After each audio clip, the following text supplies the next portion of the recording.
ফ্রিজটা খুলে দেখি মাত্র 4টে বড় বড় সাইজের চিংড়ি মাছ পড়ে আছে।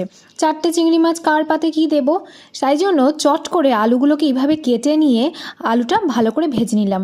পটলগুলোকেও মাঝখান থেকে চিড়ে 4 টুকরো করে কেটে নিয়ে ভালো করে ভেজে নিলাম। তারপরে তেলে গোটা গরম মশলা, চিনি, পেঁয়াজ কুচি দিয়ে আদা রসুন বাটা দিলাম, ভালো করে কষিয়ে নিয়ে টমেটো কুচি দিয়ে তারপরে তাতে দিয়ে দিলাম টমেটো বাটা।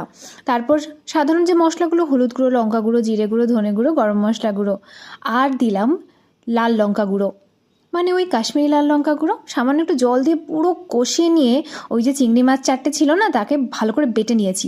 বেটে নিয়ে তারপরে এই কষা মশলাতে দিয়ে ভালো করে চিংড়ি মাছটা কষিয়ে নিয়ে ভেজে রাখা আলু আর পটলটা দিয়ে সামান্য পরিমাণ গরম জল ঢেলে একটুখানি কষিয়ে রান্না করে যখন সবার পাতে দিলাম না, সবাই খেয়ে তো চেটে পুটে একেবারে প্রশংসায় পঞ্চমুখ।